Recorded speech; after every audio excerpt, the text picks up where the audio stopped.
Before we begin this breakdown, I just wanted to be sure to alert the audience that there will be spoilers present for the entirety of the Marvel Cinematic Universe, Thor Ragnarok, the whole shebang, the whole works here, especially some spoilers related to the comics as well. Once again, I sincerely apologize in advance if you wanted to see some more non-spoiler action here, but it can't be avoided since we're going to be talking extensively about the Marvel Cinematic Universe. So if you'd like to check out my reaction instead to the official Infinity War trailer, then you can check that out in the description below and enjoy yourself from there. There's also a lot of people mentioning key characters that are missing from the official Infinity War trailer, like Ant-Man, Hawkeye, Nick Fury, and Maria Hill. Nick Fury seems to be out of commission now ever since Age of Ultron. However, he will be appearing again in Captain Marvel, which is a prequel set in the 90s. Jeremy Renner and Paul Rudd are listed in the casting of Infinity War, so I wouldn't rule out their roles just yet. There are so many characters in this movie and there won't be much time to interact with everyone, so the film might be leaving the reveals of certain characters as a surprise, or there will be small character pieces here or there before the final battle. Don't be so quick to forget Captain America Civil War either. These characters are rightfully divided between certain places, certain characters, certain ideals. Probably at the start of this movie, there's probably people siding up with Cap. There's probably people that are siding up with Tony in different parts, as this motion poster really illustrates, before they finally all come together and fight Thanos. Undoubtedly, there's no doubt that it will probably be the entire fucking cast going up against this guy, because when he obtains a good bulk of the Infinity Gems, he can destroy half a universe. I want you to keep this in mind for later because I'm going to talk about it. Speaking of the gems, I think it's very important to note that the status of the Infinity Stones is going to be rightfully laid out on screen in terms of an adequate screen grab, because I think it's very important to note the status of the Infinity Gems since the movie is going to be about the main villain obtaining them. But I'm going to update this very shortly. Just take your time to read and we will go on a water break, so I will see you in about a couple of seconds. Skim through this and enjoy.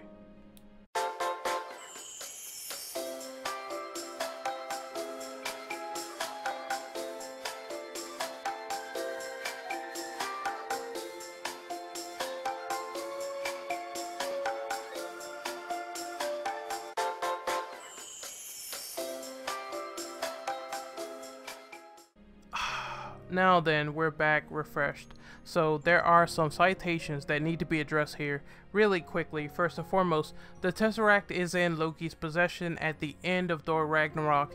He sort of submits here in Infinity War and hands over the Space Stone to Thanos. Also, there is some leaked footage of the Collector from Guardians being interrogated.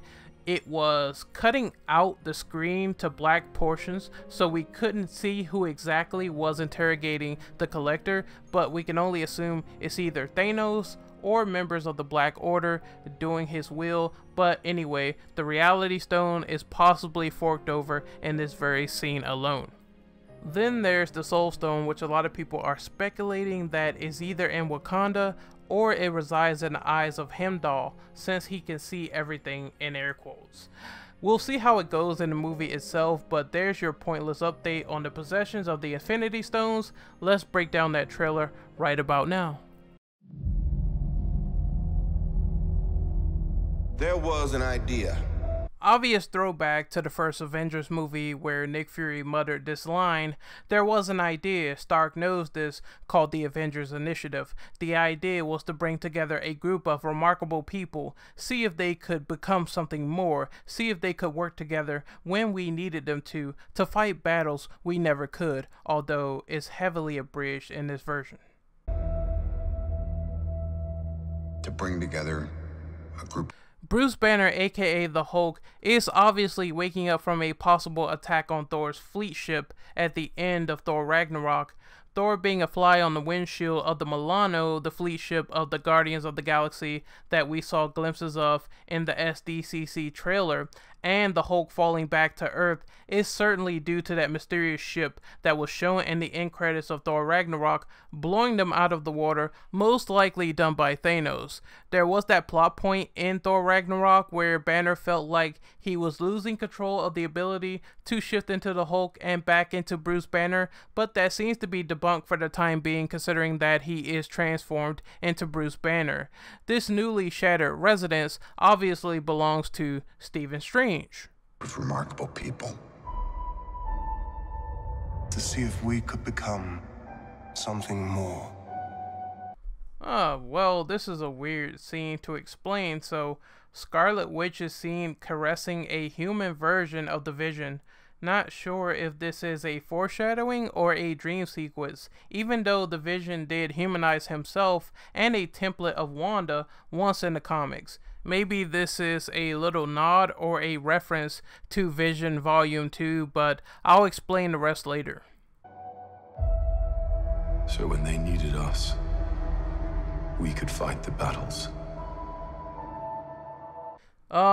This is clearly a reference to Age of Ultron, when the Hulk took on Tony Stark with the Hulkbuster armor. You see the broken Hulkbuster arm in the background. I don't know the specific context of this scene, but I guess by the looks of it, Bruce probably breaks the arm by accident. Maybe he helps out to repair it as a show of good faith, or maybe Bruce himself loses the power to transform into the Hulk and he uses the Hulkbuster armor himself.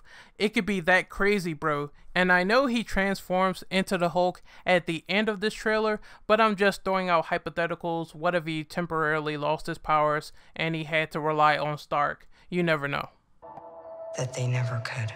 Here we have a blonde Black Widow possibly being undercover here after all that business that went down in Captain America Civil War. She probably needed to lay low. Also, this is probably a reference to the comics, as in Yelena Belova, who was a 15-year-old blonde Russian assassin who took over the mantle of Black Widow in the comics. She was the second Black Widow, and her hairstyle reflects the same sort of cut that Natasha has right here.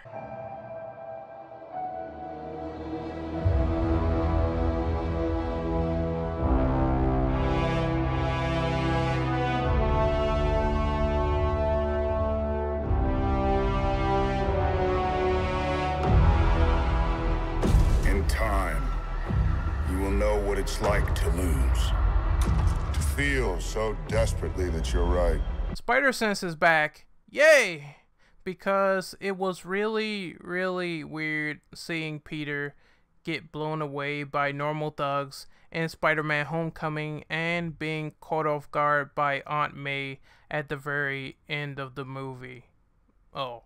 Yet to fail all the same.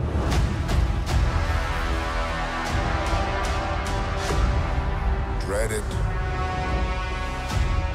run from it, destiny still arrives.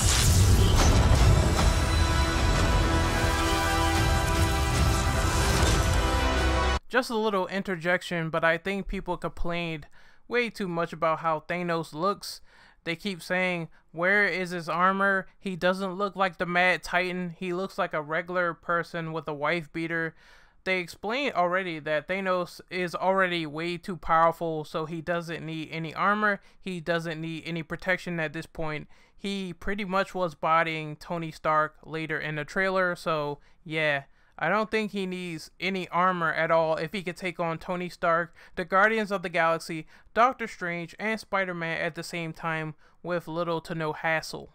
And only 2 Infinity Gems at the time. Evacuate the city. Hey, I guess Penis Parker finally took the proposal for the Stark internship after all. That is one sexy Iron Spider outfit, although it is the MCU rendition, so liberties were taken. It is not similar to the comics at all in terms of color scheme, in terms of tendrils protruding out the back, but one can dream, I guess. Engage our defense. I was honestly confused at what was going on in this scene in particular, but if I had to guess from the way this enemy seems painted and color schemed, it looks like a female Kree. This is an alien race that we see a taste of in Guardians of the Galaxy. Ronan the Accuser, the main antagonist of Guardians of the Galaxy 1, is Kree when it comes to his race. So if I had to guess otherwise, this is a Kree or possibly a member of the Black Order attacking Nomad Cap here. It remains to be seen if this is actually true, but if I had to guess, the Kree and the Skrull are going to be a lot more prevalent in the Marvel Cinematic Universe, considering the fact that Captain Marvel is going to cover the Kree-Skrull War. So go figure.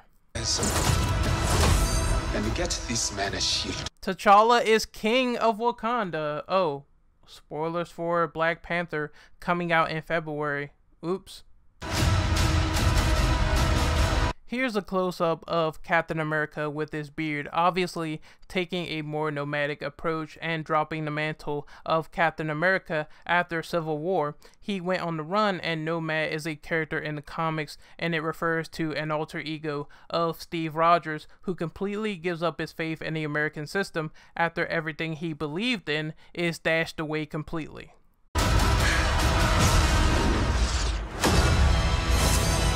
Kree enemy is probably killed in this scene.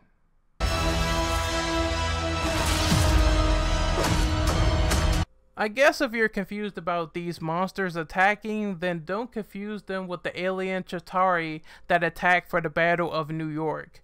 That's a common mistake. These are the children of Thanos, hordes of enemies that Thanos collects from the galaxy to serve his agenda, and he really enjoys when people are enslaved that can fight well by his side. So I assume all these monsters in Wakanda are the children of Thanos attacking the Avengers over possibly the Soul Stone, which is probably going to be the final climactic battle, but we have to wait and see. Fun isn't something one considers. According to the SDCC trailer, this is probably where Thanos hurts Peter and Tony before the Guardians and Strange come in to intervene. This is where Peter apologizes to Tony for being involved. When balancing the universe. This goes back to that foreshadowing that I talked about. It either alludes to the Vision dying here or perhaps reverting back to a more human form.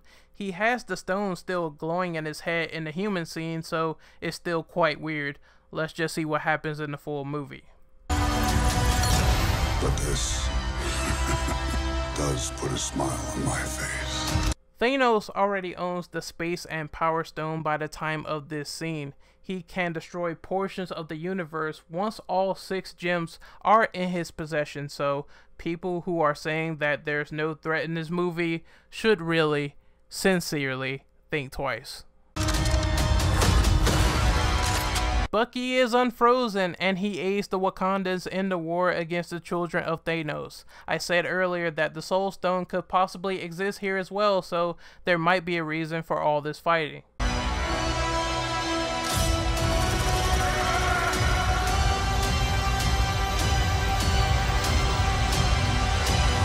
Once again, it goes without saying, this is an amazing outro. This is an amazing shot. The remix of the Avengers theme is something incredible, and there's something so euphoric seeing all the guys together on screen like that.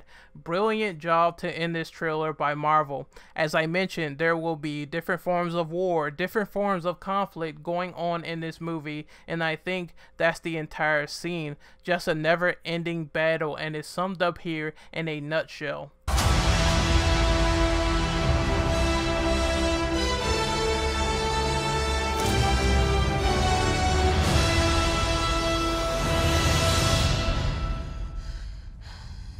I just wanted to point out here really quickly, Thor's eye being removed in Thor Ragnarok, it doesn't exist in the SDCC trailers. Possibly an oversight, or this was possibly done to avoid spoilers, even though the SDCC trailer of Thor being blown out of the sky from his fleet is a spoiler anyway, so go figure once again. Who the hell are you guys? You said it yourself, bitch. We're the Guardians of the Galaxy. that was a fun little breakdown. Hopefully you guys enjoyed my speculation and discussion on the recently released Avengers Infinity War official trailer. My name is Renegade Operative. I am signing off. I will see you guys next time. If you liked the video, be sure to like, subscribe, share, comment in the comment section below, and I will see you guys next time. Later.